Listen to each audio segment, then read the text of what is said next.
Hello, everybody, and welcome to the Tip of the Ice-Burgh podcast, your home for Pittsburgh Penguins news and analysis. You can find us on YouTube at Tip of the Ice-Burgh or anywhere you get your podcast from. I'm your host, Nick Belsky, joined as always by Nick Horwat in his lovely Bucky's hat, but also joined today by a third very special guest host, Jeff Taylor of the Penguins Fly podcast. We have a fun show for you guys today because, well, we're in the throes of the offseason. We figured let's take a look back and see what Kyle Dubas has done up to this point. We're going to give our grades for Kyle Dubas's offseason to this point, and then we're going to look a little bit deeper into what his best and worst moves were this summer. Let us know in the comments what you think his best and worst moves are.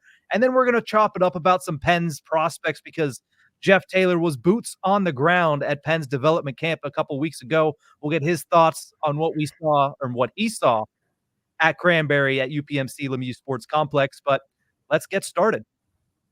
And let's kick things off with the offseason grades for Kyle Dubas. But before we get into that, Jeff, you're joining the show, special guest host. How's your summer been, man? It has been a long couple of months since we've seen actual hockey back in April against the New York Rangers, but how have you been of recently? Because we haven't had a chance to chop it up about the Pens. It's great to see both of you guys, Nick, and be on Tip of the Ice-Burgh. I listen all the time, as I've said before. It's one of the greatest resources for all things Penguins hockey, so please keep it up. We're also grateful as listeners. The summer's been wonderful. Some great downtime with my wife, Ashley, who's a big Penguins fan as well. The handsomeness of Sidney Crosby is largely why we're allowed to watch so much hockey in our household, although she also knows and can follow the game much more keenly than I can. So shout out to Ashley, my beautiful wife. Two big things happened for me this summer. Otherwise, I released a record with my new band, Farmer. The record is called The Color That Suits You, and the single that we put out is called Honey, featuring one of my all-time heroes, Dave Matthews. So please do check that out. And the other thing was, a couple of days ago, I got on the ice for the first time since March. An 11-year-old passed me the puck. I one-timed it. It rang off the post. It did not go in, but I felt like I was really back. So Kyle Dubas, pay no mind to me. I was going to say, I thought you were about to say, Kyle Dubas, if you still need a first-line left winger, Jeff Taylor is ready.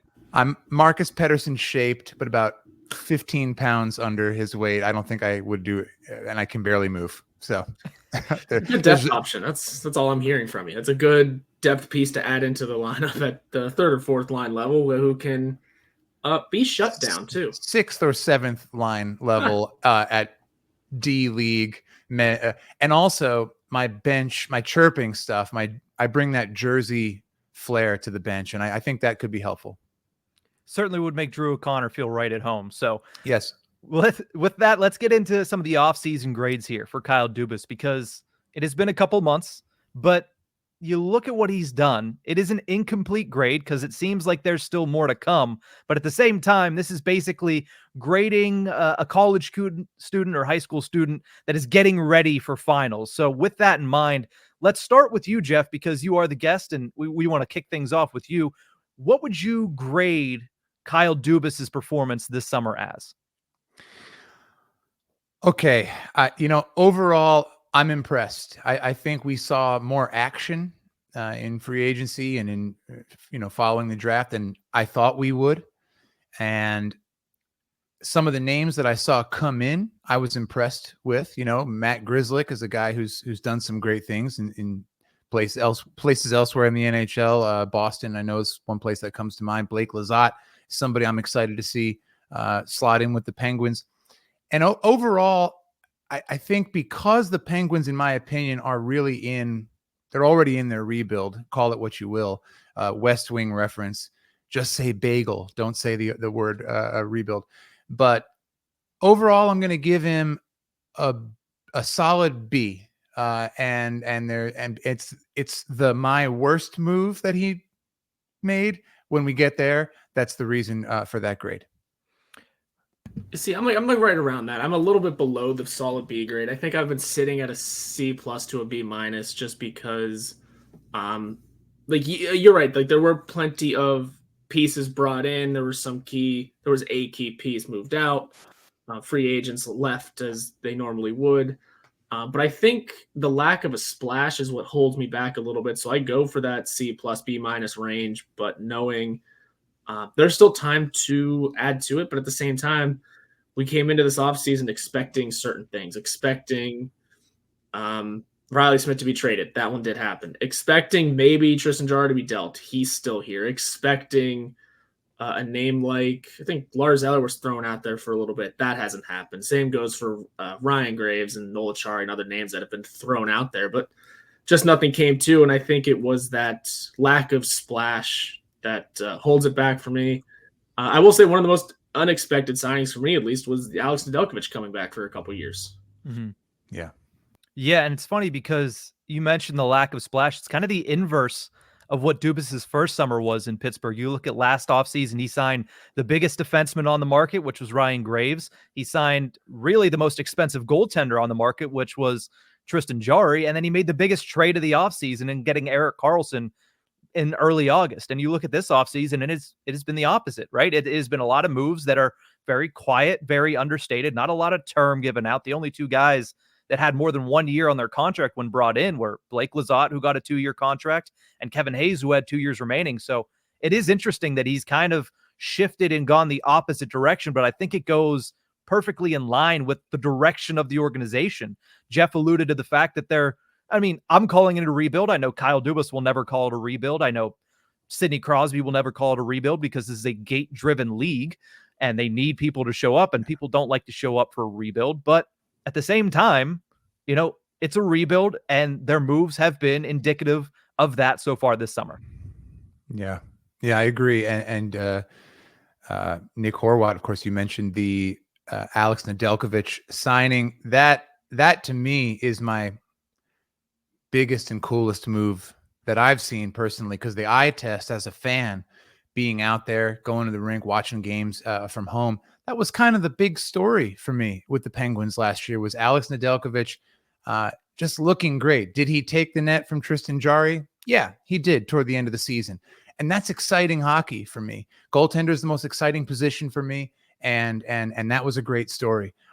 I'm really interested to see, and therefore are we not at best and worst moves yet? Am I jumping the gun? I'm sorry. We'll get there in a minute, but continue, finish your point though. I definitely want to hear your point. Well, I'm excited purely from the fans' perspective. I'm excited that Nedeljkovic is coming back. I'm excited he's going to be here for a couple of years, that he's going to get pretty nice payday, and it gives him that extra fire. He brings such great vibes to the locker room, to the media availabilities after, all that stuff that we get to consume from that, again, that fans' perspective. It's just he makes the game exciting and makes me feel like the Pens have a real chance to get one over on another team, on a tough out, like some of these other teams in the Eastern Conference that are on the up and coming, like Detroit. There's a lot going on. Yeah, and I'm with you on the Alex Nedeljkovic thing too, just to build off of it. Like, he was an awesome player to sort of be around in the locker room, to bring those vibes up for the media people, but also for the teammates and the coaching staff. And this is how far removed we are from the season at this point. I kind of forgot he stole the net in the first place. Right. And like I said then, like, he wasn't overly stealing games. He wasn't overly fantastic, but he was doing enough to help the Penguins win, and that's all they needed. And having him back in the fold is going to make things interesting, especially if, like we mentioned, Tristan Jarry move never happened.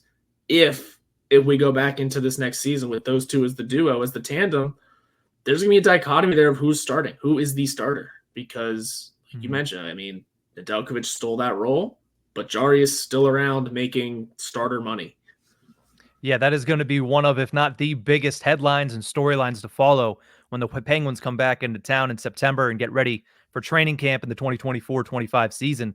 Let's round out the grades here. I didn't give mine. I know, Jeff, you had a solid B. Horwat, you're between a C plus and a B minus. I'm going to go straight C plus on this one, and I'm not wavering at the moment from that one, because what's the goal? If the goal was to build a championship team, it's an F. We can close the book, we can end the recording, and we can go on with our lives. But the goal is to thread the needle, and to thread the needle between making sure the future is brighter and brighter every day while still giving Crosby and Malkin enough players and enough support to where they can be competitive night in and night out and potentially push for a playoff spot.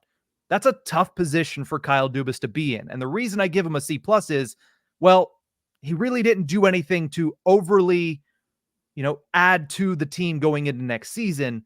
But at the same time, he only signed, like I mentioned, those 2 contracts, or brought in those 2 contracts that are more than a year. He didn't sign any major contracts that you're thinking, all right, in a year, he's going to have to try to make his way out of this and try to find his way out from this, like he did with Riley Smith. So I thought he stayed middle of the pack for the most part. And again, what else was he supposed to do? I don't know, but I still look at a team that on paper is a bubble playoff team. And I understand that the goal is hope that you bring in guys and they can be greater than the sum of their parts, especially whenever you're led by a couple of greats. But I still feel like those parts could have been a little bit better. Again, it's hard to sit from this position and be able to go out there and say who it could have been, because that other player has to have interest in coming here. But I still feel like, you look at this team, who's playing first line left wing? What is Anthony Beauvillier supposed to do? Who from the younger Penguins that we want to see get a chance are actually going to get a chance? These are all questions that I feel like if there were answers to, or better answers to, his grade would be a little bit higher in my eyes, but I'm going C+.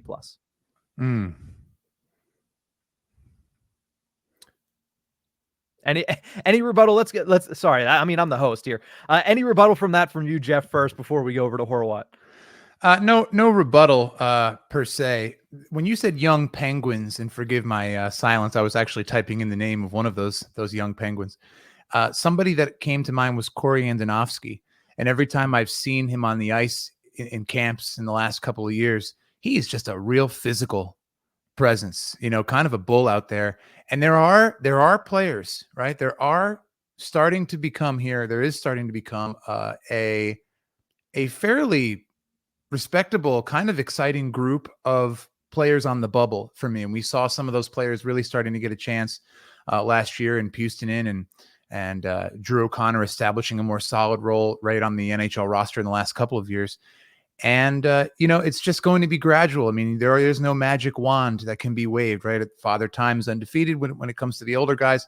And as far as the younger guys coming up, short of one of those generational talents that just parachutes in and changes the whole game, and even when that does occur, as we've seen with Paul Skeens in baseball, in hockey, when's the last time? I mean, it's really been some time now since someone really came in and didn't get badly injured and miss a good portion of the season because they're just undersized or they're really not prepared in some other way. Really takes a while in the NHL for those barnacles to attach themselves and toughen the skin and toughen the carapace, if you will. So I am just I was reading one of Josh Yohe's mailbag questions this morning, and the person asked, how, as a fan in this time of rebuild, does one stay engaged and excited? And the simple answer Josh had for The Athletic was, I mean, you get to go watch Sidney Crosby every night. Mm-hmm. You get to go to PPG Paints Arena and watch this incredible talent, this top 5 of all time. That really is the end of it for me. I go to watch Sidney Crosby and whoever else, and we talk about what's the chemistry going to be like on the top line and in the top 6, and who's going to have the opportunity, as you guys said in your last episode, not the demotion, right? If Drew O'Connor were to end up on that third line, Mike Sullivan's the first one to say, you can call it the first, second, third, fourth lines. I just try to make the best lines and put the team on the ice, gives us the best chance to win. So I'm excited. We love the sport, right? We're in it because we love the sport. We don't just get together to talk about it because maybe the Pens will win the Stanley Cup. And I think fans and the organization in general, for us all to keep the spark alive, to show up, to root, to cover in whatever we do, whatever fashion we do it, it's for the love of the game. So, and I think we don't have a super terrible team, as Josh also said in his mailbag piece. So what else do you want? I mean, there's always a chance. There's always a chance the Penguins crack the playoffs. And once you do that, weird things happen. You never know. A goaltender gets injured on the other team. You steal around. And I mean, how wonderful would that be, right? Exactly. It's why do people, what is the point of showing up if things are rebuilding? It is the Sidney Crosby factor. It is the fact that he is who most people, not most, but a lot of people have been going to see for the last nearly 2 decades. That's not going to change going into this upcoming season and a few seasons following. Hint, hint, wink, wink. Something needs to go on there. Yeah, if you get what I'm saying. But that is one of the big reasons why people go there. And of course, also Evgeny Malkin, at the time, Marc-Andre Fleury and Chris Letang and all the other big names that have come and got Phil Kessel. But through all those last 20 years with Crosby and Malkin, at least, there have been some bad Penguins teams, yet fans were still showing up. So even in this new era, if you will, of Penguins hockey, not only will people still show up for Sidney Crosby, but this should be the kind of year that after they've missed the playoffs for 2 straight years, especially if things don't get off on the right foot, there needs to be a shift in the way people watch the Penguins. It essentially shouldn't anymore be we're watching them to win. Now it will have to switch to essentially we're watching the final days of Sidney Crosby and appreciating what he has done for the Penguins, for the league, and for the sport. I get it. And I understand both of the points. I will say you watch to win. I am a competitive person, and I know the people of Pittsburgh, as far as when you look at fan bases, Pittsburgh's fan base is a competitive fan base. And that is spurred on by many years of winning. That is spurred on by 5 Stanley Cup championships in the past 30, 40 years, whatever it is, back to 1991. So, it's going to be a different experience watching the Penguins this year, but still, it's going to be watching a team that is going to be fighting for a playoff spot and fighting for everything that they can get. And I think that is, in and of itself, outside of the Sidney Crosby factor, something worth tuning in for. And part of that's going to be, the players that were brought in, the moves that were made this offseason. And with that, let's move over and talk a little bit about best move, worst move. Jeff, you already kind of alluded to yours. You love the Alex Nedeljkovic signing. Yeah. Is that what you would consider their best move so far this offseason? I think that's a great move. I guess the other one that I would have to mention again, I didn't mention it yet, is the hiring of David Quinn. I guess that's not really that's not a Kyle Dubas move, right? Somebody correct me here. Is it? I'm sure he was involved. I'm sure he has a hand in it. I don't know who, makes the official. Sure. It's either him or Sullivan, but between the two, we've seen that those two are pretty much in cahoots with every move that is made here. Yeah, and that something needed to happen there. I definitely thought about, pondered the idea of whether Sully's time in Pittsburgh in any way, shape, or form should be considered or reconsidered. And as I read about it, consulted guys like yourselves, other fans, I think I came around to the idea that it's really not a situation where it's like the coach's fault, especially not probably a future Hall of Fame coach's fault in the way of Mike Sullivan, that the team is foundering in the way that they are when you have this legendary core who are aging, and it's just kind of, you're not really able to play the same hockey that you were playing in those cup years. We're well past that now and into this other era. If they'd made a change at the top, so be it. They didn't.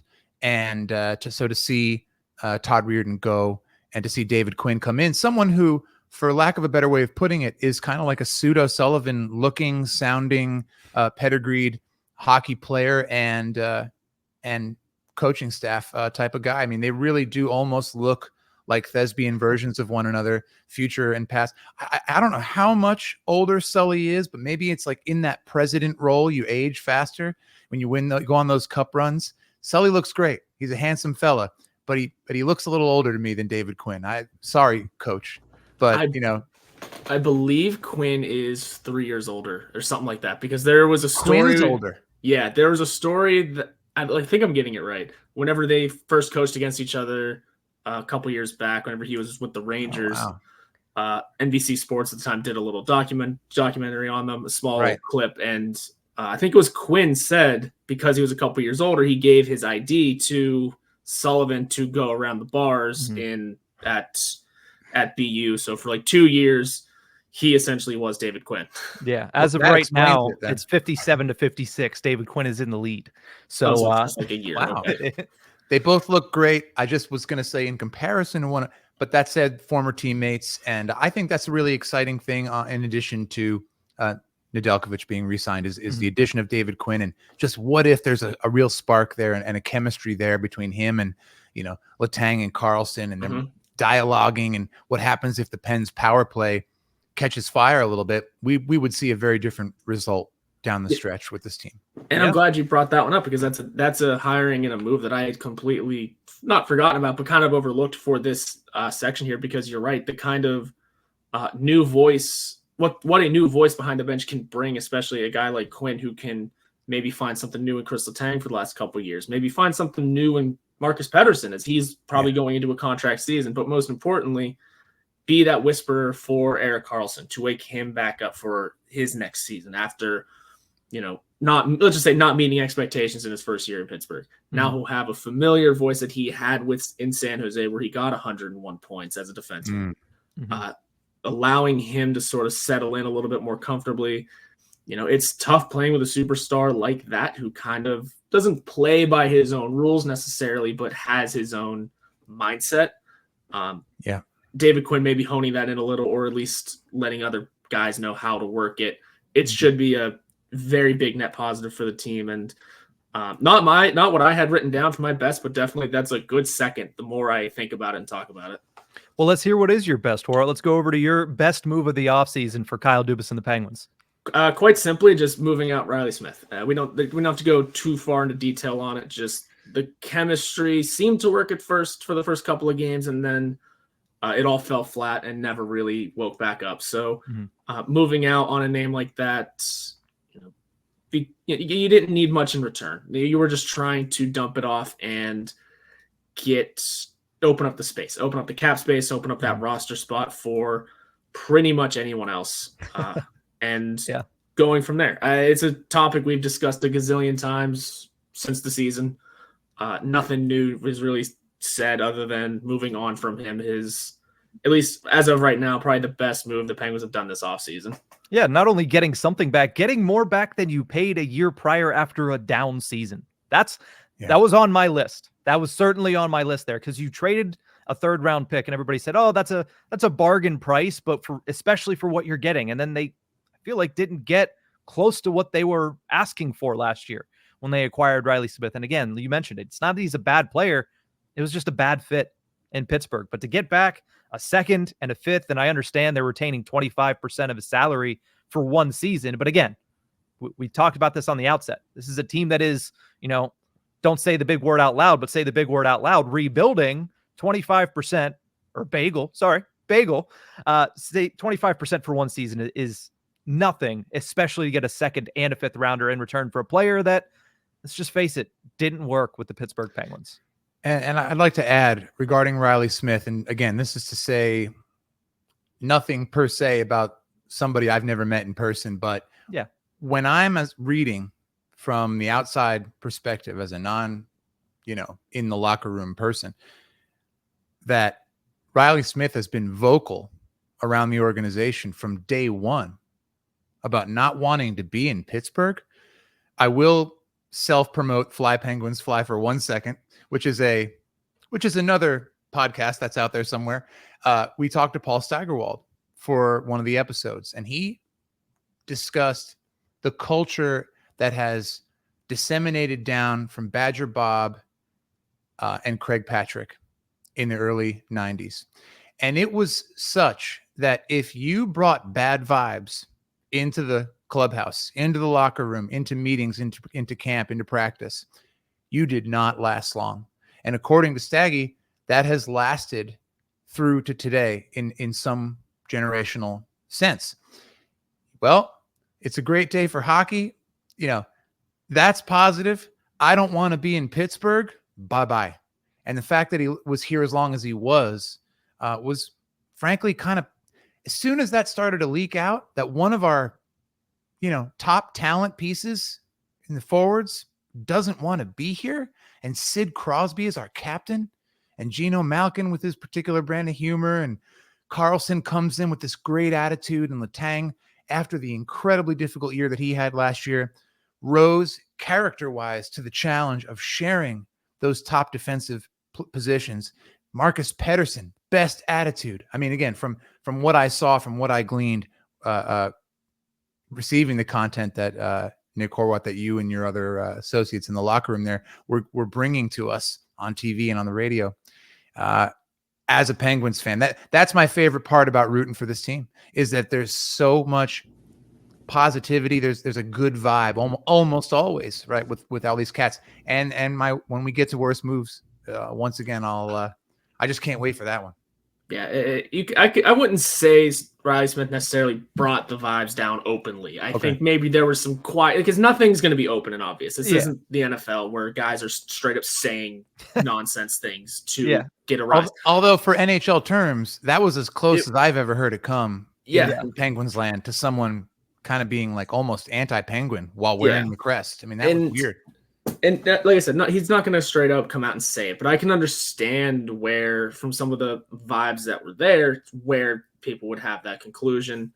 And I'm impressed that that sort of mindset from the 90s has carried over. That's something you really want to hear, that you only want guys that want to play for your team. That should always be the way it is. I mean, sometimes it just doesn't happen. And it makes me think more of some of the faces that have shown up for a year, maybe two, whether it be through a draft or through a trade or a signing, and then have been gone pretty quickly. I mean, a couple of names came to mind right away, and maybe there was something to be said about that for those certain guys. Yeah.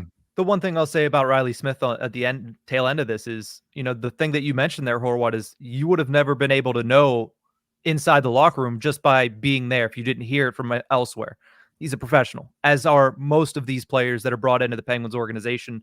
So he has to be commended for that. But again, the attitude towards the trade, the actual performance on the ice, that's stuff you can dock him for. I'll say that for certain. But again, the professionalism was there. I don't think there was ever an iota of belief that he was actually dogging it on the ice because he was unhappy. I feel like he put his full foot forward, but it wasn't a fit in Pittsburgh.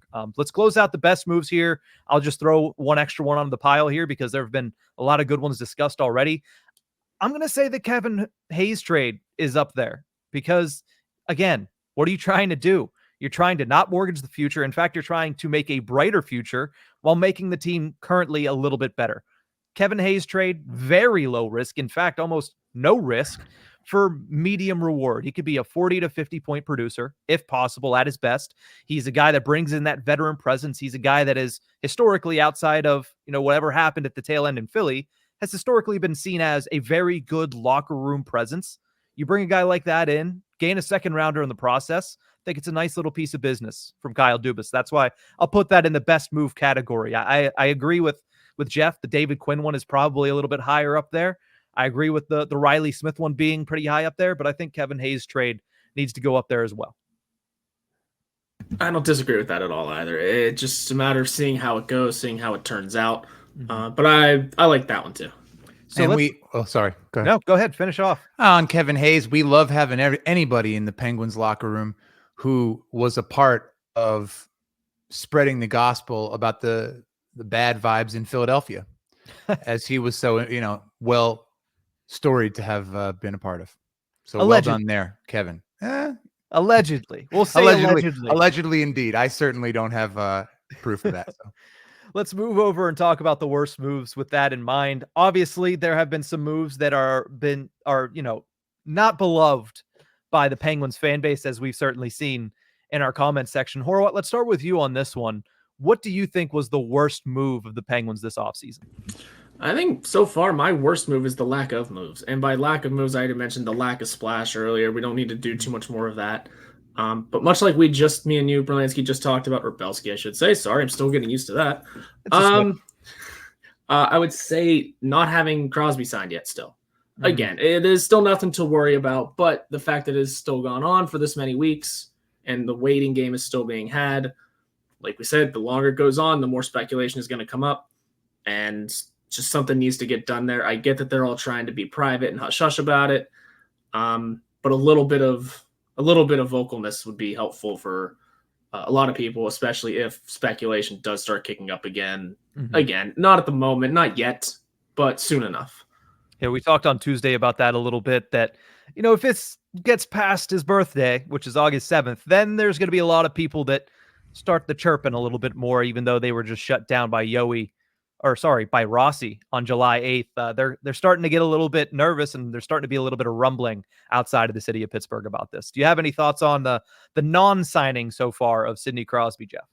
I mean, it's just any time the conversation even comes up about Sid not finishing in Pittsburgh, regardless of whether it's founded or not, it just makes my stomach hurt, and I don't want to think about it, because as a sports fan, I would be glued to the television if he signed in Montreal or did some crazy thing like that. It would be the most consequential thing that's happened in ice hockey, period, in the world since I started following not that long ago. And all that is to say, I take cues from those who've been Penguins fans for longer than me. And I've been a Penguin fan since I started following hockey, but I can't replace somebody who's known it for 30 plus years. And it sounds to me from all the people that I've spoken to that it's just not going to happen. He's not going anywhere. Sid's staying here. Mm-hmm. He's going to follow in the footsteps of Yzerman and Lemieux and the very few players who've been nearly as great and have stayed in those hockey cities. Mm-hmm. So it's just a thing to talk about. It would be really cool and very Sid, from what I do know, that he would sign on 8/7/24. I would love that. I think it would be so in keeping with that superstitious side of our captain.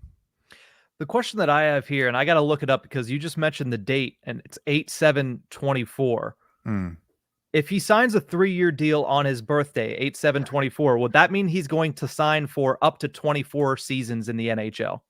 Because that could really bring this home. He's going into year 20. It'd be 21, 22, 23. No, it would be through 23. So that quickly put to a close, but it was close. It stuck in my head for a second. But no, it would certainly. Still a good thought. It would have been interesting if that would have lined up perfectly. Obviously, we know Sidney Crosby is as superstitious. Oh. Actually, that's underselling it. He is the most superstitious person that it has been logged in human history up to this point. He's still having the equipment staff repair that one set of Reebok pads or whatever. That is really something.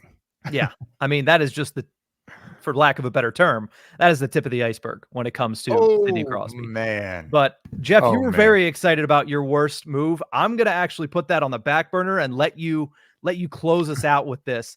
My worst move, and I know that you might disagree with this because you mentioned Nedeljkovic already, was standing pat at goaltender, not just bring back Alex Nedeljkovic, because in a vacuum, I like that move. This is a guy that proved to you that he deserves an opportunity to get more opportunity going into this season. He deserves to be a 1B for your organization moving forward. What he was able to do down the tail end of last season was great for the Penguins. He gave him a shot. He gave him a chance, and he brought some excitement back into the city of Pittsburgh down the stretch. But again, you look at what those two were.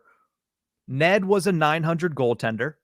Jari was, once again, I'm just going to say a failure at the end of last season, because for the third straight year or fourth straight year, really his entire career, once the All-Star break came and went, so too did him being good at hockey. The Penguins need those two to be their first half selves. Ned was 6-2-2 up until January with a .924 save percentage. Jari was 11-11-2, but he had a .916. They both fell off after that, and the defense wasn't good at the beginning, but it wasn't good at the end either. They just fell off. So who knows if Kyle Dubas tried to move Tristan Jari and there wasn't a market, but going into the season with Ned and Jari once again, with that as of right now seeming to be the plan, I think that was his worst move. I think he could have done a lot more, especially in an offseason where we saw a heck of a lot of movement in the goaltending market overall. Well, the good news for your listeners who need to be somewhere at some point is that was my worst move also. Oh, there we go. We're just going to not bury the lead. And I just couldn't agree more. And I think it says something that both of us had that on our list as potentially the worst move. And it was like kind of a non-move. As pleased as I was to see Nedeljkovic come back, I think he's a very, very solid backup goaltender, or a 1B or whatever you want to call it. Look, we're in the bagel. We're in the eye of the bagel. Mm-hmm. And, Tristan Jari, for me, for the Penguins, is not it, in my opinion.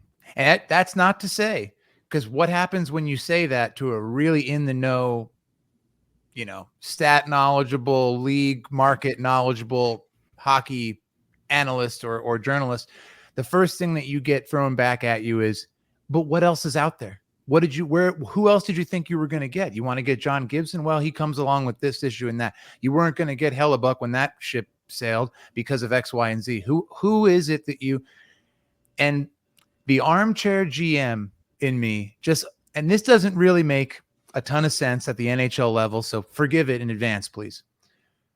Well, get rid of him for a song, see who will take him on, retain a little bit of salary, and get any old decent goaltender. Don't have a top level goaltender. Don't try to have, try, but if there's no one out there, just switch it up. If it's not working, fix it. If it ain't broke, don't fix it. If it's broken and the relationship between Jarry's process and what we see on the ice year in, year out, and in different ways, sometimes it's an injury issue. Sometimes it's didn't play that great under the bright lights of the playoffs and in the one real chance that he had, or, very few chances that he had when he wasn't injured.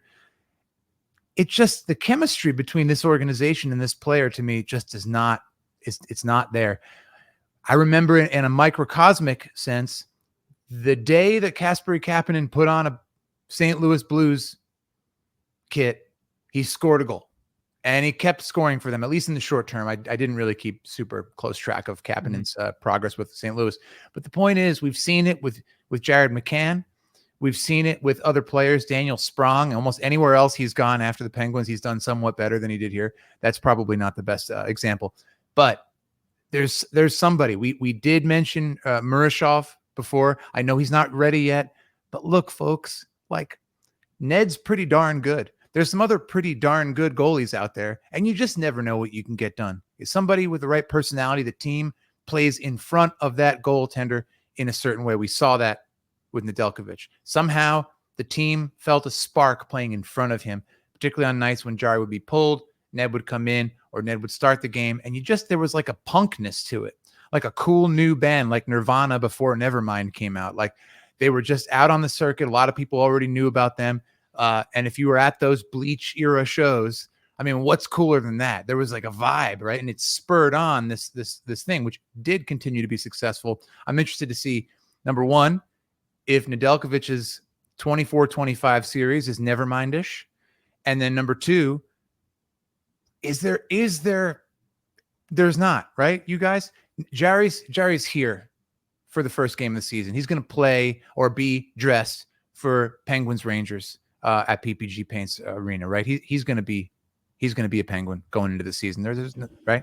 Most likely, yeah. It's just going to be the situation it is, because I think the kind of what we're all getting at here is that the worst move is the fact that there hasn't been a move, because while Nedeljkovic staying in might be good or bad for whatever reason that you think, everyone was expecting Jarry to be dealt, and it hasn't happened. So where do the Penguins go from here? It's going to be just the same duo, but they have Joel Blomqvist waiting in the wings for some sort of bomb to drop, if one even happens, or if someone gets hurt and he has to come in.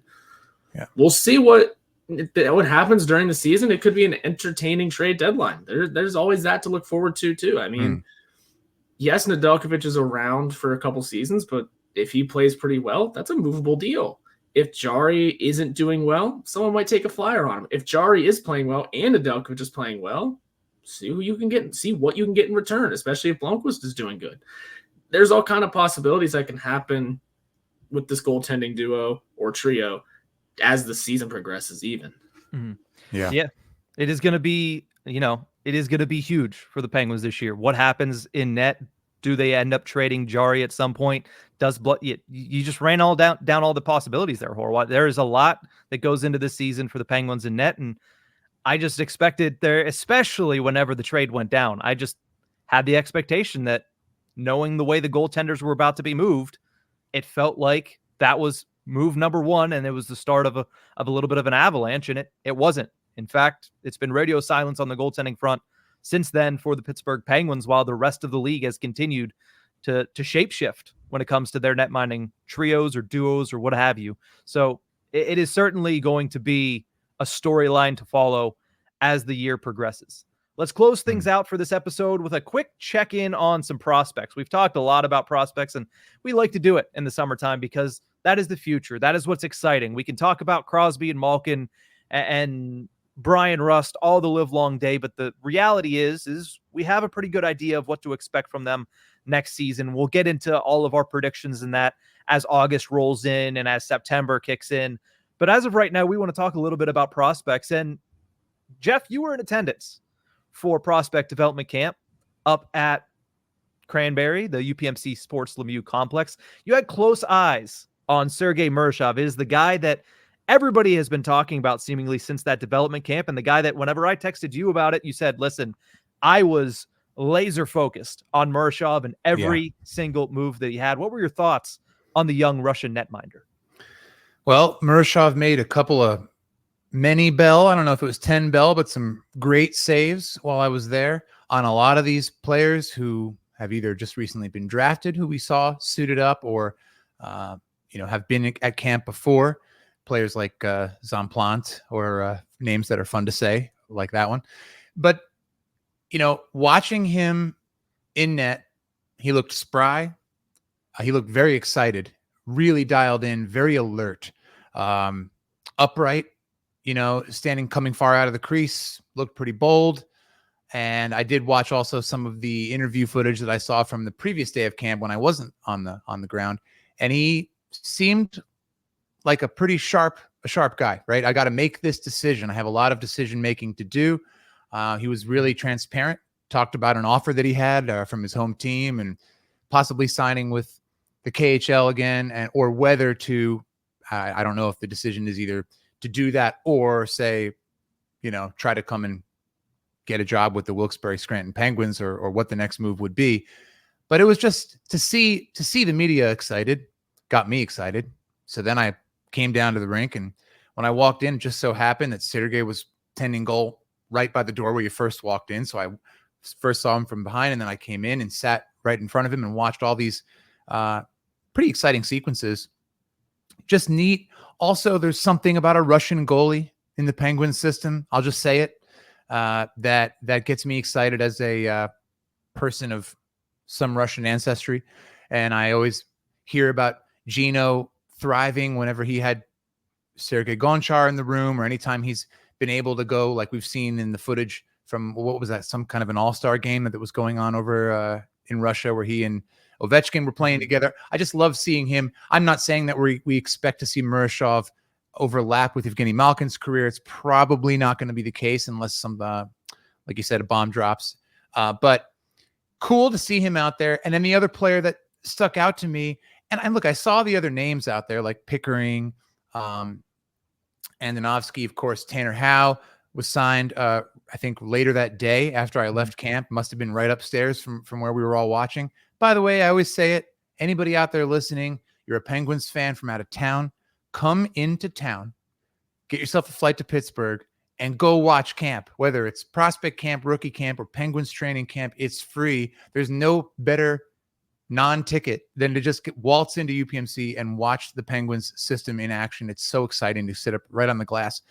The other player who carried the puck really well, looked great on his skates, and made a few people look slow, and I may have a little trouble with the last name, was a player out of University of Wisconsin, Matthew DSP, Matthew DeSaint Falle, or Phalle.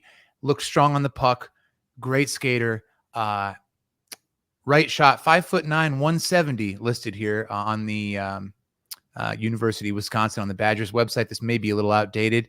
Alternate captain there in Wisconsin. So definitely and a senior there, had been a senior. So yeah.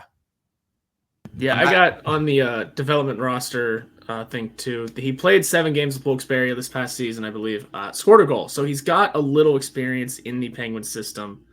Well, that's one of those things. It's fun seeing names like that pop up and just someone to, stick a flag in and keep an eye on and see if things progress. And that's what makes these, like you mentioned, these camps so much fun, especially the development ones where, to be honest, a lot of these names that we're looking at that I'm looking at this roster, we'll probably never hear again. Right. But knowing this kid has experience in the system already, if he sticks around. I don't know exactly what his contract situation is, what it all looks like. But he's got experience and has stuck around a little bit more. And you said he looked really good and is progressing, it seems. Maybe that is a name that sneaks his way into something. I mean, for what it's worth, Jack St. Ivany wasn't on anybody's radar until he made the league last year. So there are always sleepers in this sort of situation. Yeah, that eye test, right? I mean, the St. Ivany eye test, another Saint, by the way, was great for Pens fans. If you were watching the games down the stretch and seeing that Shea St. Ivany pairing, it was exciting. It was something new, and you have this goaltender in net who you didn't expect to see down the stretch. Just that's a reason to come to the rink outside of the obvious, the big names like Crosby and them.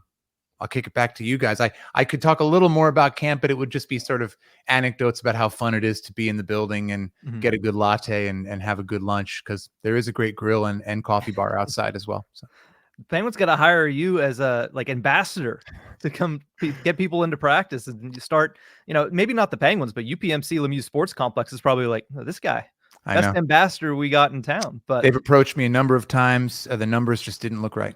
Yeah. Of course. You have to obviously go into business for yourself there. But no, thank you for your insight on that one. And thank you for joining us on this episode of the Tip of the Ice-Burgh. I'll give the floor to you. Let the people know what's going on in your life. Obviously, you mentioned new band, new single featuring Dave Matthews. What else is going on in the life of Jeff Taylor? Well, I'm 2 years plus now into living in Pittsburgh with my wife, Ashley, and our sweet little dog, Louise. If you see me around, come say what's up. I wouldn't say that I'm like a Pittsburgher, at my core yet. I still have a Jersey accent, and occasionally the OWN has become AHN in my vernacular, and I get teased for it by my wife. But, other than that, it's just looking forward to, the season here coming up with the Penguins. Fly Penguins Fly podcast will be continuing. My co-host, Jordan DeFigio, and I, both singer-songwriters. The frequency of the podcast, which at one point had been every game day, has reduced because our music careers have been picking up. But it's just a fun thing to collaborate with, whether it's with you guys, Tip of the Ice-Burgh podcast, or any of the other luminaries around the Penguins hockey world. And yeah, Farmer, my band Farmer, we are at Farmer Jams on all social media. So go ahead and follow us. Just a couple of old guys making rock and roll, and at Pens Pod on X if you want to follow the podcast. And as I follow both of you and this podcast, Tip of the Ice-Burgh, it's just so fun to be part of this community. And that's it. Trying to take things off my plate. I would say that's kind of what's up with me, is to streamline things. You got rock and roll, you got Penguins hockey, and of course, over all of that is just, love and life and my family. Yeah. That's life. That's life. So thank you one more time to Jeff Taylor of the Fly Penguins Fly podcast for joining us. But that is going to do it for this episode of the Tip of the Ice-Burgh. Remember, you can find us on YouTube at Tip of the Ice-Burgh, or anywhere you get your podcast from. We'll see you guys next time.